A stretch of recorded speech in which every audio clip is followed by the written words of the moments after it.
Jamendo.com.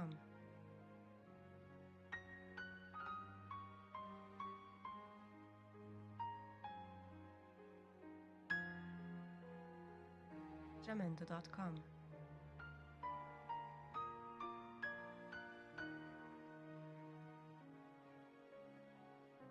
Je me suis fait baiser. Vu qu'il y a des nuages, je pensais vraiment pas que c'était un coucher de soleil fantastique. Et puis, j'ai été pris de court.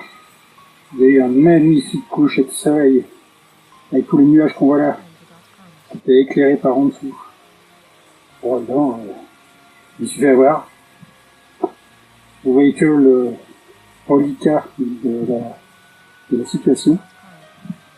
Enfin bon, on voit quand même que les nuages sont tout noirs. Par contre, dans la trouée, on voit que c'est tout éclairé là-haut. Et peut-être j'avais quand même pas tout perdu. J'ai pris 2-3 photos à l'arrache. Je vais les commenter. Comme ça, vous verrez un petit peu comment c'était il y a un quart d'heure. Ah, voilà.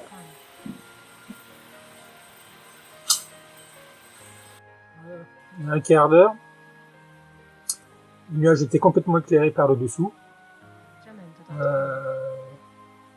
Ce genre de phénomène n'est possible que si le soleil est en dessous de l'horizon. Comme ça, les rayons frôlent l'horizon et éclairent les nuages par en dessous. Je vois vraiment pas comment ce serait possible avec une terre plate si le soleil ne faisait que s'éloigner. Par définition, il éclairerait le dessus des nuages. J'ai déjà fait des diaporamas montrant ce phénomène-là. Donc le soleil qui se cache progressivement et puis les nuages qui s'éclairent. Je les mettrai en lien. Comme ça, vous pourrez voir ce que j'ai déjà fait. Enfin bon, ça dépend des fois. Les nuages sont plus ou moins spectaculaires. Et là, franchement, ça valait le coup. Là, on est arrivé à un moment où tous les nuages au loin étaient vraiment même tout dorés. Ça faisait une lumière un peu crépusculaire, un peu particulière. Enfin, c'est flagrant. J'ai encore d'autres images là où on voit que les nuages, plus ils sont éclairés haut, enfin plus ils sont en hauteur, plus ils sont éclairés longtemps. Ceux en hauteur sont encore éclairés alors que ceux à la base sont déjà dans le noir. Et c'est encore plus flagrant quand on voit que les avions tout en haut sont toujours éclairés. Et la dernière chose d'ailleurs qui reste éclairée, ce sont les satellites.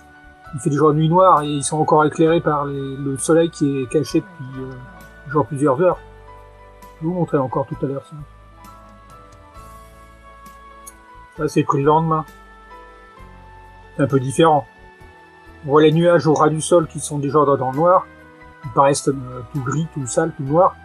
Alors que les nuages encore un peu plus élevés en l'air, eux ils sont encore éclairés.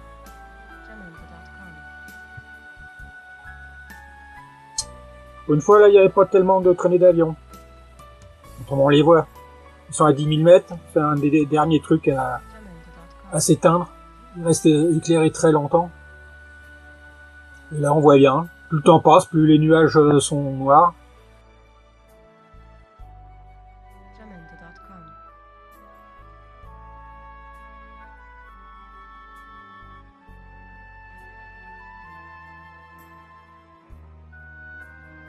Jamendo.com.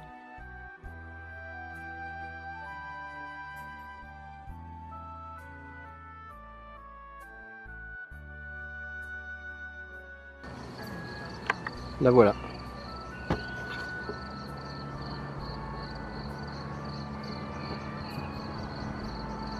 Allez, ça filme.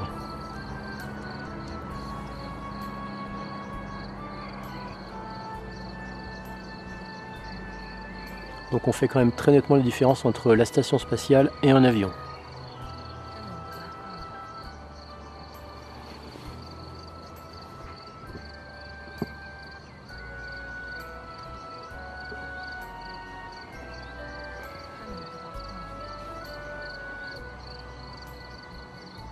Voilà, là elle va disparaître derrière la montagne.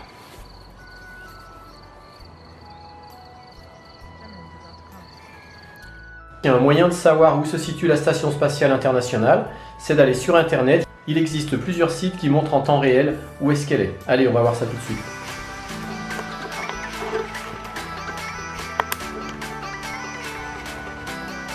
Voilà, là je suis sur un site de l'ESA. Actuellement elle se trouve ici, donc elle est en train de survoler, elle vient de survoler la Floride. Et elle va passer pile au-dessus de moi quasiment, hein, puisqu'elle va passer ici, moi je suis là. Donc elle va être vraiment au zénith. Et je rappelle qu'elle va très vite, hein, elle va à 28 000 km/h. Le cercle vert c'est sa zone de visibilité. Et à mon avis là dans 10 minutes elle sera ici et je pourrai la voir, je pourrai commencer à la voir sur l'horizon.